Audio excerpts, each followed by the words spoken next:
ልብ የሚነካውና የህይወትን እውነተኛ መራራ እውነታ የሚያሳየው አስገራሚው የኮሜዲያን ያሲኖ ታሪክ ከድህነት ገደል ወደ ዝና ማማ።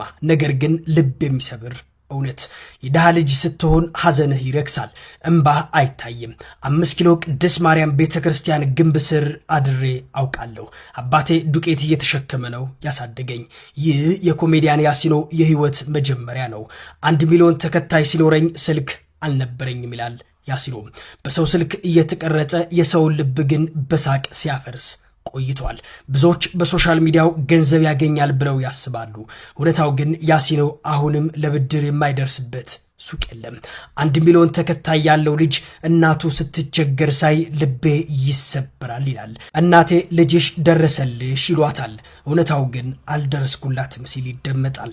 ያሲኖ ከአስተናጋጅነት እስከ ታክሲ ረዳትነት የሰራው ስራ ሁሉ ለዝናው መሰረት ቢሆንም የልቡን ደስታ ግን አልመለሱለትም። የጭብጨባ ጉዳይ፣ የስድብ ጋጋታ ያሲኖን አያስደስቱትም፣ አያሳዝኑትም። ምክንያቱም እውነታው ዝናው የልቡን ቁስል አይሽርምና።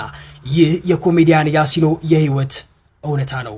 ታዲያ ኮሜዲያን ያሲኖ ትልልቅ ድርጅቶች ማስታወቂያም ምንም እንዲያሰሩት በይፋ ጠይቋል።